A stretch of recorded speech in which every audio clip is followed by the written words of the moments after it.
Hello students, तो आज हम करेंगे एक्सरसाइज 9.3 का क्वेश्चन नंबर 3। तो क्वेश्चन नंबर 3 क्या कहता है, यहाँ पे observe this bar graph which shows the marks obtained by Aziz in half yearly exam in different subject. यहाँ पे ये जो बार ग्राफ है ये शो करता है कि हाफ ईयरली एग्जाम में अजीज के किस सब्जेक्ट में कितने मार्क्स आए हैं। तो यहाँ पे हम अगर इसको देखना चाहें तो ये किस तरह से हमारा दे रखा है, यहाँ पे ये एक्स एक्सिस दे रखा है और यहाँ पे सब्जेक्ट्स लिखा हुआ है, यानी हिंदी का ये वाला बार है, इंग्लिश का ये वाला बार है और मैथमेटिक्स का ये वाला, साइंस का ये सोशल स्टडीज का है। और इधर जो है वो मार्क्स लिखे हुए हैं, कहाँ तक हमारे मार्क्स लिखे हुए हैं 90 तक।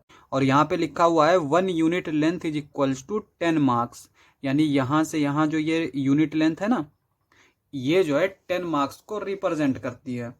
यहाँ पे आगे कहता है आंसर दी गिवन क्वेश्चन। तो यहाँ पे ये हमारे 4 क्वेश्चन दे रखे हैं, इनके हमें आंसर देना है। तो यहाँ पे ए वाला क्या कहता है, what information does the bar graph give. तो यहाँ पे ये जो बार ग्राफ है ये कौन सी इंफॉर्मेशन दे रहा है। तो इस क्वेश्चन का आंसर तो इस क्वेश्चन में ही है।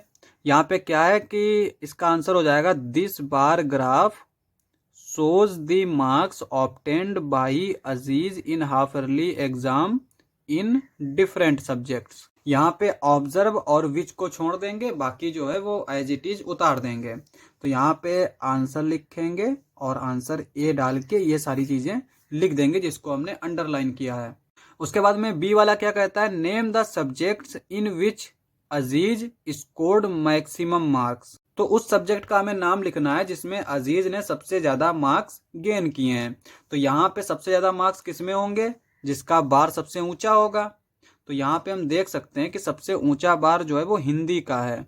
और अगर इसको इस तरह से नहीं देख पा रहे हैं तो यहाँ पे हम जैसे इसमें और इसमें कंफ्यूजन हो सकता है, तो हम यहाँ पे इस तरह से स्केल का इस्तेमाल कर सकते हैं। तो यहाँ पे हम देख सकते हैं कि अगर हमने इसके कॉर्नर को इसकी लाइन से ओवरलैप किया तो ये बार जो है वो इतना ऊपर है, तो इसका मतलब हिंदी का बार जो है वो सबसे ऊंचा है।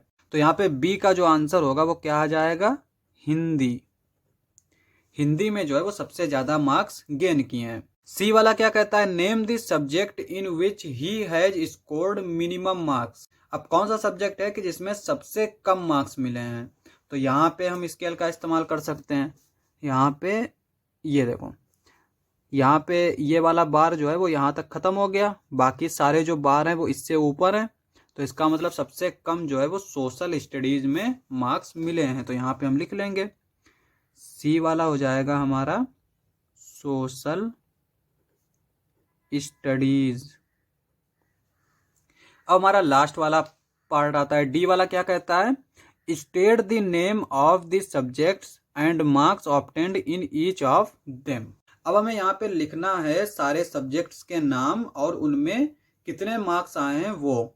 तो यहाँ पे डी वाला लिख लेते हैं, पहले तो सब्जेक्ट्स लिख लेते हैं। तो पहला सब्जेक्ट क्या है हमारा, हिंदी।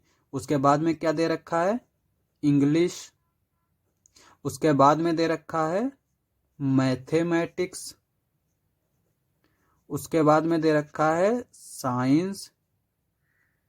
उसके बाद में दे रखा है सोशल स्टडीज। ये हमारे टोटल सब्जेक्ट्स दे रखे हैं। अब हमें इसके मार्क्स पता करने हैं। तो यहाँ पे मार्क्स कैसे पता करेंगे, यहाँ पे ये जो बार है वो इसके बिल्कुल करीब है, तो यहाँ से तो हम इसको देख के अंदाजा लगा सकते हैं कि इसमें 80 मार्क्स आए हैं। तो हिंदी के आगे लिख देंगे हम 80।